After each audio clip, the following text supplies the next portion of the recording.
That's crazy considering I left with it like half wet this morning because I was like trying to get here. Summer is crazy. Summer school. Offline is like a beast I have to fight every morning. So that's why I couldn't do my hair this morning. But thank you. Well, it looks nice. Hey, Megan. Hey, Laura. Hello. Hi.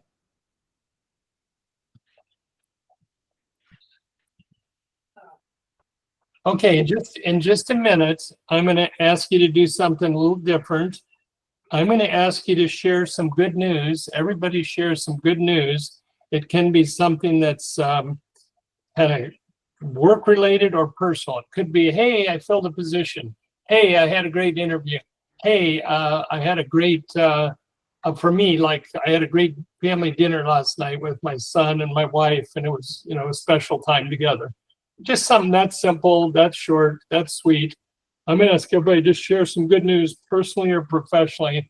I'll just call you out by name and just share some good news. I want to get everybody participating, Jen and Clayton, so everybody has a chance to win the $40 in swag. So I'm going to cover it right out of the gate. I like it. Yeah, we're going to start real quick here. It looks like we have about 11 of us here, including the three of us. 6, 7. Let me get one more here. Please show yourselves. There's 3 others. I don't know who that is. Let's see. Megan may not be able to have her camera on.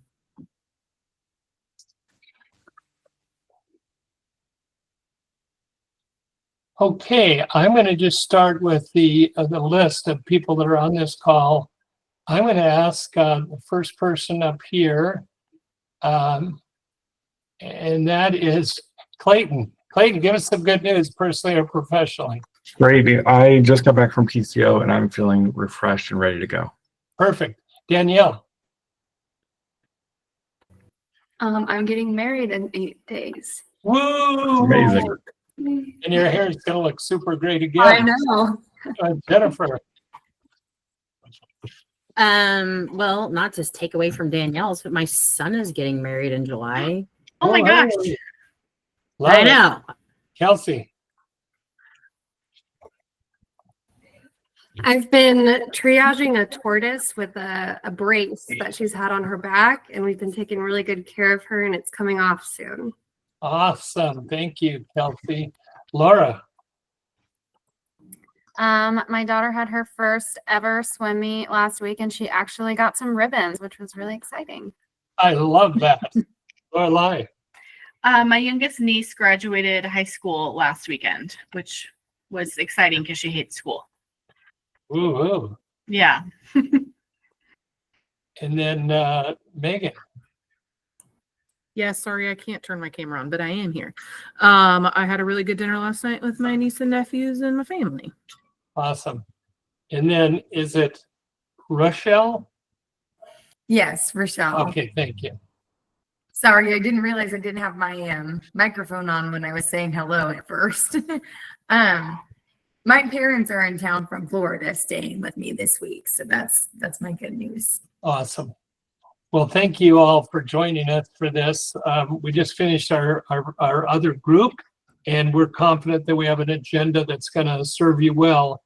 We're going to start with just talking about the sort of the high cost of high turnover, and then we're going to recap the highlights from our previous session, and then we're going to get into small groups of 4 or 5 people each, and we're going to share some of the actions we've been taking and the results we've been getting or things we've been learning. And then we're going to come back in the large group after being split into 2 small groups with myself and Jen. Then we'll come back into the large group and we'll share with each other. Then what we're going to do is hear the STAR method and dig into that STAR method a little more deeply. And then we're going to ask you to share what's been most useful for you with this session and the last session. And we'll do a drawing. That drawing was fun. We're going to do a drawing again. We're spinning the wheel, and somebody's going to win $40 in swag. Does that sound right, Clayton and Jen? Sounds great. Okay, so let's talk about the cost of turnover. Anybody have any idea what the turnover rate in the United States is for jobs right now? It's about 25%. So you can think I was gonna say, is it like 40%? it could be. The number I saw was 25 and could be 40. So it's a high number. And what is the cost of that? What is the cost of turning over a person? Well, okay, we need to let them go, and there's all the angst of all that because the person has friends and we cared about this person, and you know, it's difficult to see that person go, but lots of times we're really happy for them if they're moving onward and upward. But nonetheless, we still have a position to fill. And so then we go through this process of attracting candidates, and then what we're doing today, which of course is doing that hiring interview or interviews with one or more people. And then, of course, we got to develop that person, you know, do an orientation and a training and a development and a management. And we hope that that person works out. And if they do, great. And if not, we're back in that same cycle again, trying to replace that person. So we just know that it really, really matters to hire good people that are a good fit. And we're going to learn a lot about that today. Any other thoughts that you guys have, Clayton and Jen, about the cost of turnover? Then I'll let you kick it off this time. Oh, okay. Like Joe mentioned, there is obviously there is money that we lose, but there's some other things that happen too. Number one, your team, the morale on your team may go down when we're losing people. Also adds extra stress to them because they're having to cover. It may add extra stress to other people who are coming in from another team to help you, and it adds stress to you also. So there's those things that we can't touch that also cost us, so to speak. Yeah, Jen, to put a cost on that, as you implied, the numbers are somewhere from 50% to 200%, depending on the job and what's going on. So if somebody makes, let's say it's a $50,000 a year position, that's probably going to cost us $25,000 to as much as $100,000 or more, maybe even, you know, $200,000, depending upon what we have to go through and what the company goes through. And so it's really important that we, I'm going to say it this way, that we choose the right partners in life and in work. Clayton, anything you want to add to that? I think you guys touched on all of it. Okay. Well, let's move on. Let's do a little recap. First, Jen, and then you, Clayton. Could you overview some of the key takeaways from our initial interview and hiring training back on April 24th? Please. Yeah. So like Joe mentioned, the why that we are doing this, because turnover, it's the biggest problem we probably face. Unfortunately, in our industry, Megan was not wrong. Our industry has about a 40% turnover rate period across the board. So of course, our company also faces that problem. And we want to see, you know, what can we do different? What can we do better to make that number lower? One of the other things that we talked about last time is an effective interview. How do we find out all those pieces of information that we need to make sure, like Joe said, we are making a good partnership with somebody? And then the other thing that I wanted to talk about was realistic job previews. So we talked about that a lot last time. You know, the person that's interviewing, when they come in on their first day, knowing exactly what they're getting into. Some of us have struggles at our properties that, you know, they need to know. Maybe we have a plumbing issue. So I have a real story. Unfortunately, has not happened just once. It has happened multiple times. But I have had candidates that they come to be with me on their first day, and I'm going through all of our fun things and awesome benefits and all of that. And they ask me what their hours are or what their bonus structure is. Those things are things that we should be having a conversation with them in that in-person interview, because if they're accepting a job and they don't know those pieces of information, they're not making an educated decision. And unfortunately, those are also things that could down the road cause us problems because they don't completely understand. So not that I'm not happy to tell them that information, but those are definitely things that should probably be addressed before we are making an offer to somebody. So those are the three of the things that I kind of want to talk about, or that we wanted to talk about from last time. And then Clayton's got a couple more. Yeah, I just want to recap. Last time we talked about how to spot the right fit, how to ask great questions, how important it is to listen to the candidate, to have great body language, to welcome that candidate. And we're going to build on that today, talking about some of the things you've learned, some of the successes, and then we'll dive into the STAR method. So one of the first things we'll do is jump into some small groups, and we will go over some of the questions that you have formulated and created over the last 6 weeks, maybe some learning, some successes. And then once you share those in your small groups, really get comfortable, we'll jump back into our larger group and we will share some of the great stories we have from those small groups. So we're going to have 2 breakout rooms with 5 in each room. Jen will be leading one, Joe in the other.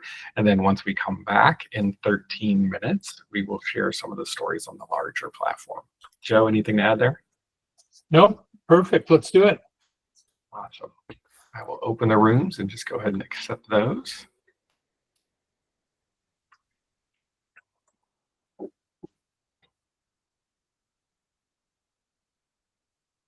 Rochelle, Kelsey, it should be on the Google part for you to accept those rooms. Perfect.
Welcome back. Welcome back.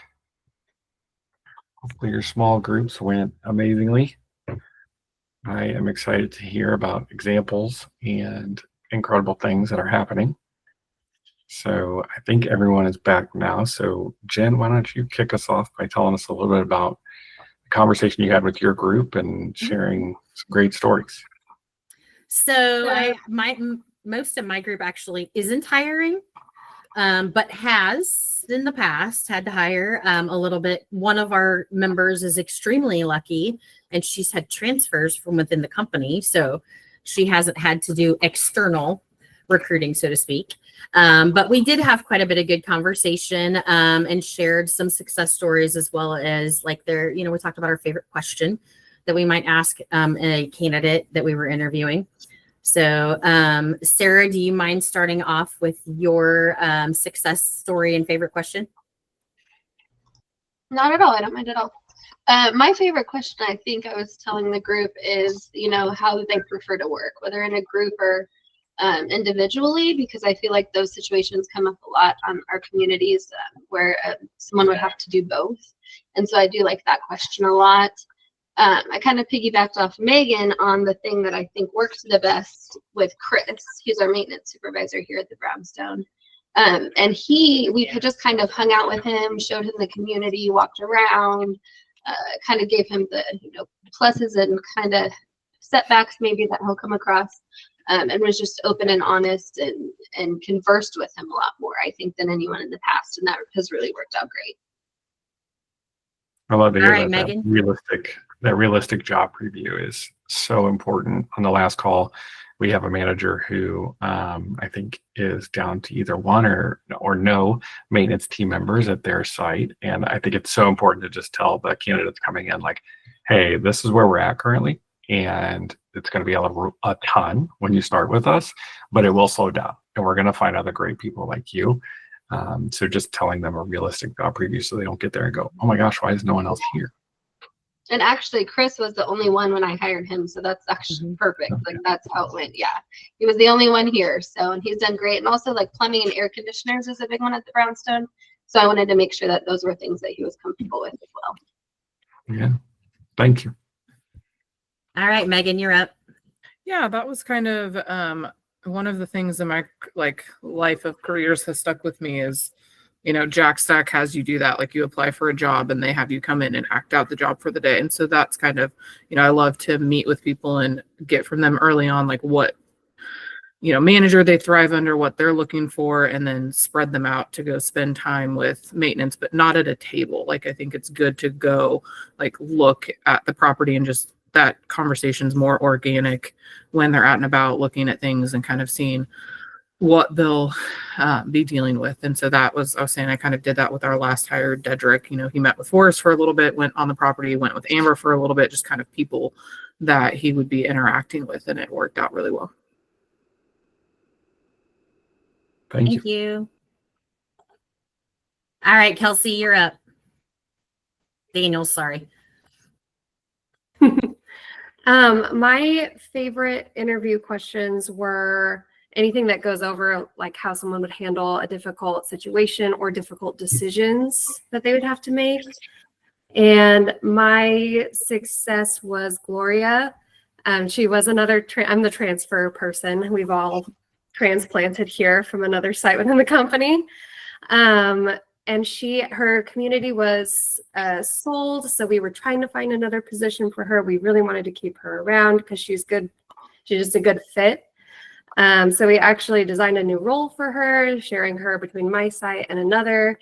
And I think we were really upfront with what it would look like to begin with. And we've responded and made adjustments as she needs them. And it's been going really well.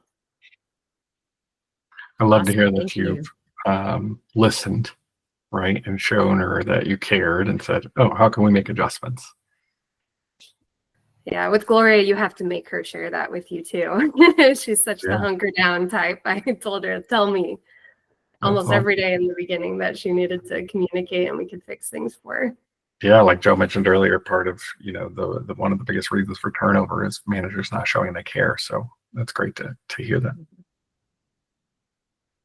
All right. My last one is Rochelle, who is currently hiring.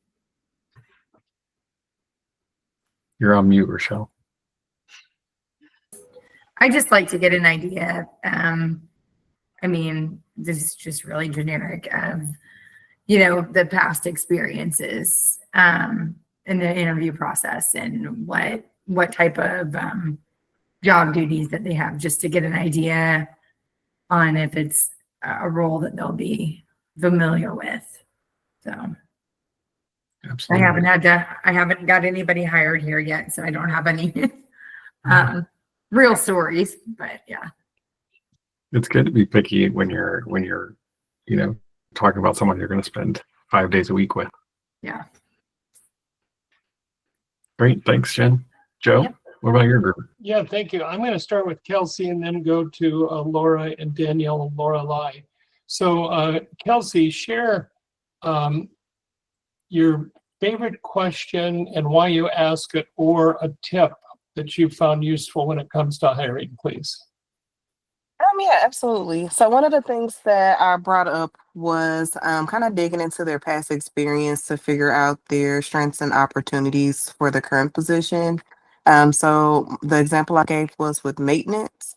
So if they have previous experience in certain areas like HVAC or electrical, then that is departments I know that I can call on to that person. But they don't have too much experience in like appliance repairs, then I'll know as we call in extra help to make sure that they're right by the vendor or the other car worker to learn and things like that. So I think it's just good to know where they're coming from and what they want to work on and do better at. Yeah, thanks, Kelsey.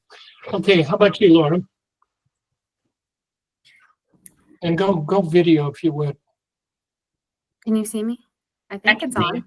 Okay. Sometimes they go off to the background.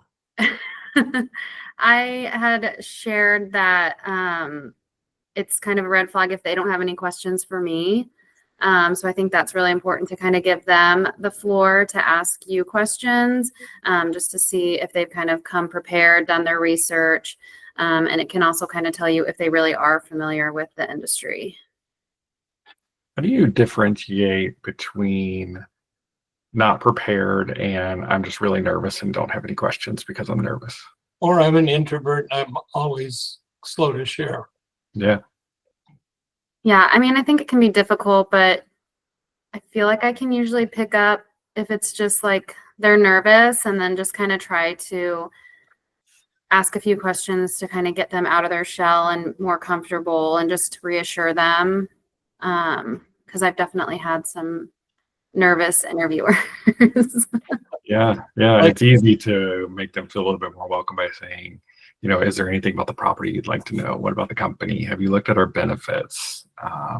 What about on-call pay? Do you know about that? Thanks. Yeah. Thanks, Laura. Okay, next is Danielle.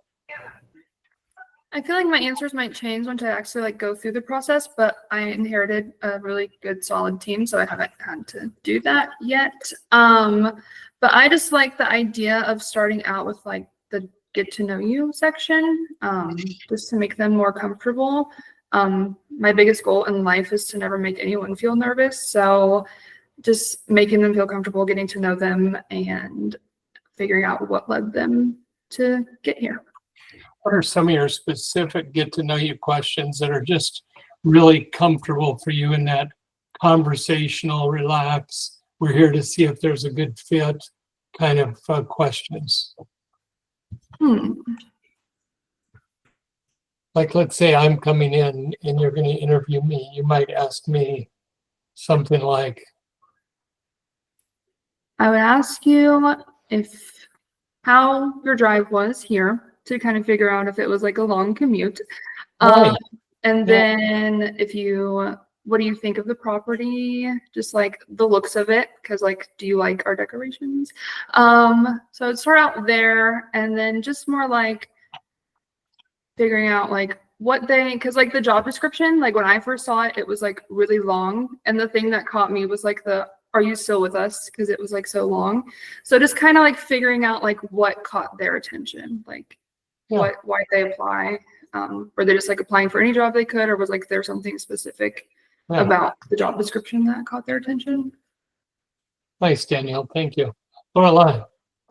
I also have not interviewed in a really long time, but one of the things I used to like to do a long time ago is ask a question that was kind of like off the wall, like something silly, like if you could fit, how many tennis balls could you fit in a car? And just to see their thought process. And when you kind of surprise them with something really off the wall, I think it relaxes them, and then their thought process is interesting to see like how they answer that question. So you're trying to disrupt the fear or intimidation or uncomfortability that they have with a real silly question. And Right. you rattled off several. Yeah. That way, when you ask them, like, because I like to ask serious questions too, like, how would you problem solve this issue? I think at that point, then they're more relaxed to answer it, and they don't get hung up on the first thing you ask them because they got that in the silly question. They got it out of the way. Yeah, I think both you and Laura highlight the importance of, and all of you are really, I think, tuned in to the importance of making that personal connection before we get too business-like. Fair enough, Lorelai? Yeah, I agree. Okay. Well, that's our group. Anybody have questions that they'd like to ask any of the other participants in this meeting? Some follow-up questions you might have, or some more information you might like from somebody?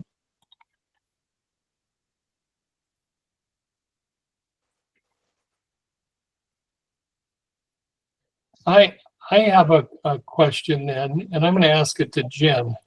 Jen, how would you reply to this? What are your favorite questions, and why do you like asking those questions? You're on mute, Jen. Sorry. I would have to admit, and maybe because I've asked them 100 times, but our 5 core value questions are probably my favorite. They tell you a lot about the candidate just from the start. Number 1, I've had people hang up on me when I ask the first question. Okay, that's fine, because you're clearly not going to be a good fit for our company if you're not What's willing the to. first one? What? Give us those questions as you go through. It's tell me about a time you had to persevere through a difficult project or task. How did you stay motivated? Something like that. I can't remember. I haven't had to ask them for a minute, so I don't have them completely memorized anymore. But there is a question for each one of the core values, and they are situational. They do ask them to tell a story. And sometimes it's personal, sometimes it's work related, but they do tell a lot about that person. And it was very easy for me when I was doing phone interviews to know within those 5 questions whether or not this person was going to move on to the next step. And so that would be my opinion, is I would never do an interview and not ask those questions. Okay. So let's say you were developing that cheat sheet and you were recommending everybody have a little cheat sheet. It sounds to me like one of the things you're going to have there is we're going to have some personal questions, kind of break the ice. We're going to have some of those on that sheet of paper so that we can look at that real quickly and ask a question comfortably about something personal and getting to know them personally. Then it sounds like you might have those values question somewhere on that cheat sheet. What other things do you want to put on the cheat sheet? Things like, I know, preparing, things to do in advance of the interview, maybe things to do as a follow-up after the interview. What are you thinking would be some of the most helpful things that people could put on their cheat sheets if they're getting ready to interview? I think probably the biggest one for especially those of you on site is to have your space ready for the interview. It's even been mentioned not to interview them in your office just because it's distracting and you have a lot of employees. Maybe interview them somewhere else and then bring them on property for a tour. That's the biggest thing for me, is each one of you knows your team, you know your property, and you know what you need. And to have that information handled ahead of time before you go into that interview is going to be extremely important. I would like to open it up for any other questions that you guys might have of Jen, how many interviews do you think you've done over the years, Jen? Like oh my, I don't even. It's a tennis ball question. It was not uncommon to have 25 in a week. So Who knows? Yeah, okay, hundreds. Oh yeah. Oh, Yeah, hundreds. Anybody have any questions you'd like to ask Jen? Now, you should remember, people that don't have questions for you, that tells us something. Has there ever been somebody that you've hired that you thought was going to be super great, but there was something that you thought maybe was off and it ended up being right that something was off? Oh yeah. Did you I ever can't know- imagine there's not somebody who hasn't had that happen. Yeah. Yeah. Can you I think feel like of- sometimes we ignore our guts because we want it to work. So I was curious, how often, like, do you feel like that happens? I don't have one where like my gut was off or anything. I think we just allowed the want to make it work, like override. Like, so we had the transfer, Maya came to 909 from Sarah, which we all love Maya. I think the world of Maya and all of that. But I think we, like Sarah and I are very different, and 909 and Brownstone are very different. But I think like I wanted Maya there, and I think Maya wanted to be there. And so we kind of overlooked the fact that like Maya, Maybe it I'm wasn't not, a good fit. yeah. And not like, you know, it's just, we are totally different. And like my management style is just not what she prefers. And I can only, you know, adapt and try to change so much. But I think it wasn't like a gut thing or anything. She's amazing. And I think the world of her, but I think we ignored the fact that it might not be the right fit because we both wanted it to be the right fit. Yeah. That's part of why we're doing what we're doing also. And Clayton or I didn't mention it earlier, but we want to give you the tools to be successful. Some of those tools are data.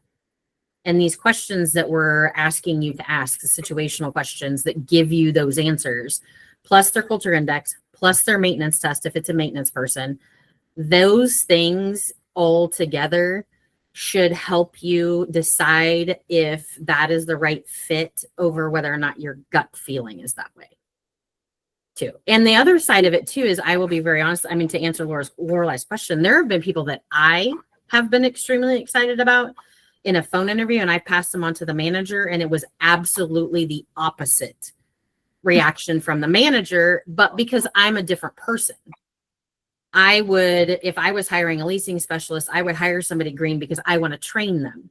That manager maybe needed somebody who was not green and maybe had all the skills as a leasing specialist because of what their property required or what they required as a manager. So that, as you know, even doing the phone interviews, yes, I could send everybody great candidates, but those are great candidates on my, like what my outlook of it and how I would run my property. And that's why we did it in different levels. And that's why you guys want to do it in different levels too, because they could show up great to you guys in a phone interview, and then they show up in person and you may get a completely different person. To be honest, they may be crazy nervous, whereas they're not on the phone. There may be something that is off on that particular day for whatever reason. So absolutely it could happen. And yes, Lorelai, we've hired some people that 3 of us were excited about. When they didn't work out. You touched on it a little bit, Jen, but I think getting others involved in the interview process is really, really key. So as you interview people, as you hire, utilize your team, utilize your peers, and utilize me and Jen, and just say, hey, I'm having this feeling about this candidate. Can you call and talk to them for 10 or 15 minutes? And here's some things that I have concerns about. So if you could touch on those during your conversation, that would be fantastic. And then just come back with a second or third opinion. That's really helpful whenever you're just a little bit on the fence, or even if you're fully, on board with it. And we call and we say, hey, you might want to just keep an eye out for this, or let's go over their culture index together. We're here to help you with that. Any other questions for one another, or successes and learnings since the last meeting that you might want to share with us? Again, this is the audience participation part of the program. We have a few more minutes here. I want to know. It's kind of just like a what if, but like say you have like 2 people, they're both great. Like what resources would I have to like help me make that like which one? Because like they both check all the boxes, they're both great, but like what would be that final? I'm like picturing like Love Island. Like we're at the fire pit. Like what would that moment be? Like how would I navigate that? I mean, you've got Laura, number one. Right. You've got your team. Like in my group, we talked about, having your whole team involved in the interview process throughout it. It doesn't hurt to have your team give you their opinion. And again, like Clayton said, you can have Clayton or I do a short phone interview with them or whatever and give you our opinion as well. And you can utilize your other managers even too. Have Kelsey Daniels come over and do an interview with them. Yeah. Okay. I said no, there's like a specific exercise. It's like, okay, like where do we go from here to like pick? Yeah, I'm getting ready to introduce the STAR method and listening to those answers. And I think that'll really help you make a decision too. You'll be able to pinpoint some, probably some differences in your candidates through that. I would just like to know how everyone makes the candidates feel at home and comfortable when they get there. Besides the, hey, how's your drive in and how's your week going? How do you make the candidates feel comfortable?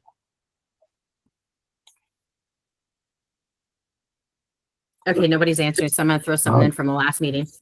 One of the managers suggested, so on their phone interview, they asked the candidate what kind of coffee they like.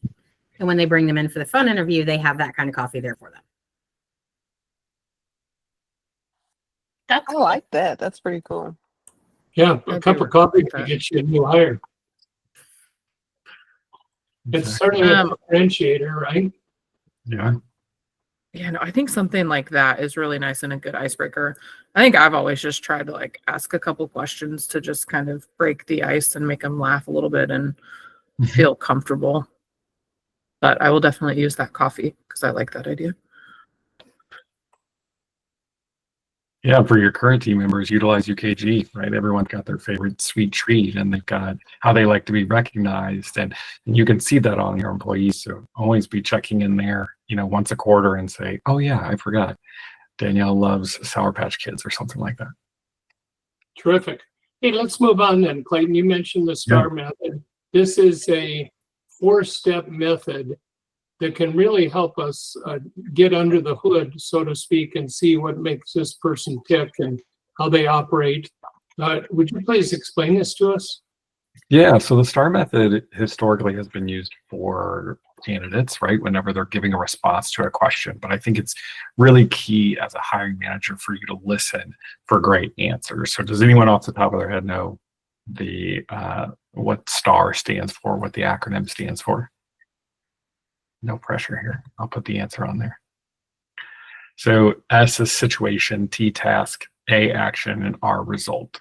So that's what we're listening for when you're asking those great behavioral-based questions. We've spent so much time, right, an hour and a half talking about creating a welcoming environment and then asking really great questions, right? You're asking about things like their experience and you want to know specifics. So whenever you're asking those specific behavioral-based questions, you want to listen for what was the situation, right? What was going on with that candidate? What was the task and their responsibility or the goal that they were working towards? What did they do? What was the specific actions they took? And then what was the end result? And if you're listening for these types of answers, it will help you eliminate some of those gut feelings that you have, because you'll be able to look back, Danielle, as you mentioned, when you have two really great candidates and you're deciding between the two, who had the better answer whenever you're thinking about that STAR method. It also helps you navigate some of the follow-up questions. So typically you'll ask for, hey, tell me about a time when you had a site inspection and you failed. And you kind of pause there, right? And they give you the situation, but they forget to give you maybe what their task was or what their action, what they did to help remedy the situation. And so it helps you with those follow-up questions. Say, well, what part did you play in that, right? And you're listening for those I statements, those here was my piece of it, not just we as a team. And then listening for the outcome too. So that's a really great follow-up question. Well, what happened? Right? Did it get resolved quickly? And can they quantify the results? What other reasons would we have for listening in this type of way and active listening for the STAR method answer? if they're telling you about the action, what they did, what does that help us? What does that tell about their future performance? Well, I think past performance is the best predictor of future performance.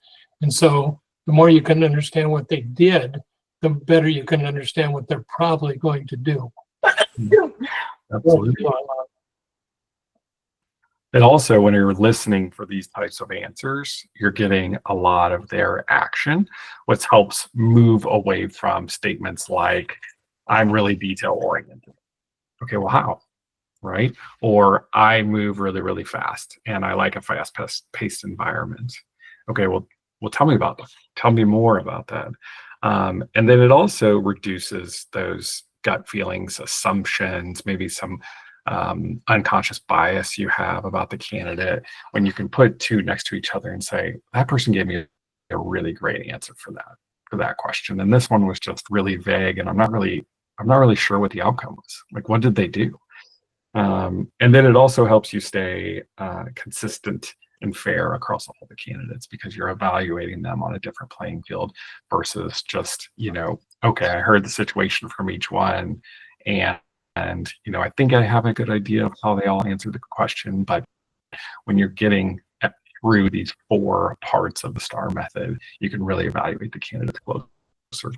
Great. So any questions? Go ahead, Joe. Thanks for that, Clayton. Yeah, absolutely. So I'll send out the STAR method, just a little bit more detail. I talked through a lot of these points, but I'll send that out and I encourage you to just keep that in the back of your mind as you're asking these good behavioral-based questions. Thank you. Let's take a few minutes to think about what specific action are we going to take moving forward to become better at hiring. We mentioned up front that we want to make sure we get the right people in the right seats. The right people share our values. If they're in the right seat, they get the job. They're genetically encoded to do that kind of work. They want it, they desire it, and they have the capacity to do it. They have the experience and the empathy to do the job. So we'd like to just give you 30 seconds or so to write down an action item or two. What are you going to do with what you've learned over this session and our last session? And we're going to expect different answers from different people. We'll start with Jen's group first, then do my group. So what action are you going to take? What are you adding to your toolkit that's going to help you make better hires? And I'll be quiet for a few minutes here, or for a minute here. Joe, while you're quiet and they're answering the question, I'll speak for me and Jen that we can do a better job of reaching out and getting hiring managers together, collaborating and finding out what's working well for the people that are hiring great people and what learnings we can have from others as they go through 10, 12 interviews to hire one person. So Jen and I will be more proactive and offer more support as we go through the process. Thank you.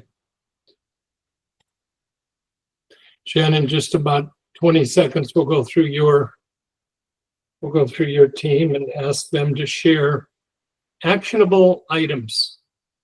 What's actionable? What are you going to do with what you've learned? While they're finishing writing, I will also speak to what Clayton said, and that was something that meeting with you guys in a small group has kind of taught me, is that if you have worked with me in a hiring situation, I am always offering my assistance via email. And a lot of times I'm getting either no answer or an answer that makes me think you're doing okay, when I think if we were on a different platform, maybe we would find out the actual struggle that you're having. And then we can like Clayton and I together can give you those tools to overcome that particular struggle. And so that's, like Clayton said, something that we're going to look into. And, like my group and I talked about, we learn from each other. And so that collaboration might actually be very productive for us. So. Good. Why don't you go through your group and we'll very quickly, just in a sentence, share your takeaway. All right. Megan, are you ready? Yes. So I think my takeaway will be, I like the coffee idea and just trying to kind of start with showing them how valued they'd be and go from there. And just making sure that I'm prepared, because sometimes, I mean, I will be very transparent. Sometimes interviewing is the last thing on my to-do list for the day. And so I can't say that I'm always in the past been the most prepared and invested in it. And so that is my commitment to make sure that it's the priority. Good. Who's next, Jen? Sarah, do you mind going next? Yeah, I agree with Megan. I don't think I realized in the past maybe how I need to be focusing on making someone feel comfortable.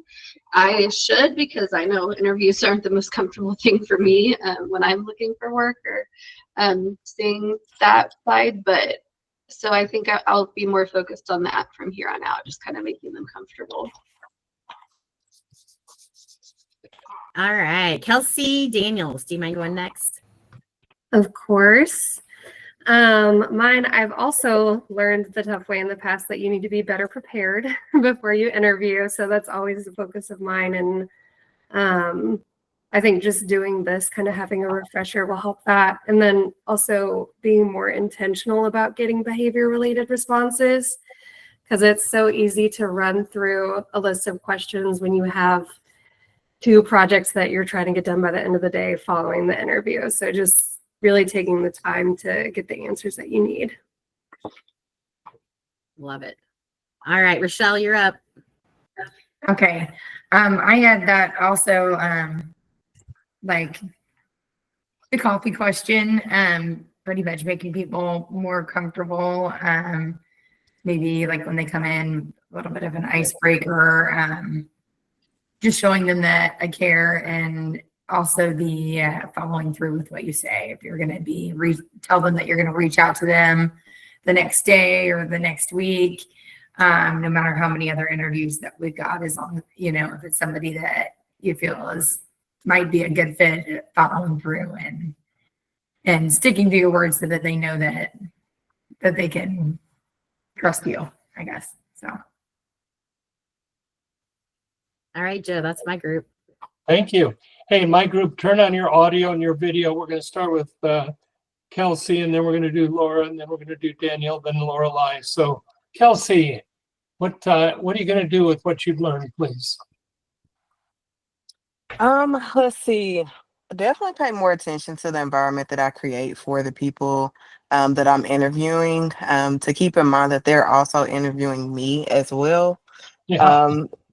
So that was a good takeaway for me, to just be a little more mindful on that while we're already answering, fairly heavy questions for them.